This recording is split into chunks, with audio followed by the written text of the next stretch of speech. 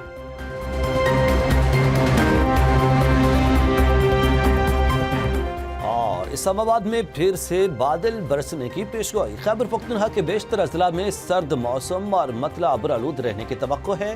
محکمہ موسمیات کے مطابق چترال، دیر، سوات، شانگلہ، مالاکنڈ، بونیر اور کوہستان میں تیز ہواؤں کے ساتھ بارش اور پہاڑوں پر برف باری کا امکان ہے۔ پنجاب کے بیشتر اضلاع میں موسم سرد اور جزوی ابرآلود رہے گا۔ راولپنڈی اور جہلم میں ہلکی بارش جبکہ مری اور گلیات میں برف باری متوقع ہے۔ شمال مشرقی اضلاع میں دھند کی شدت میں اضافے کا امکان ہے۔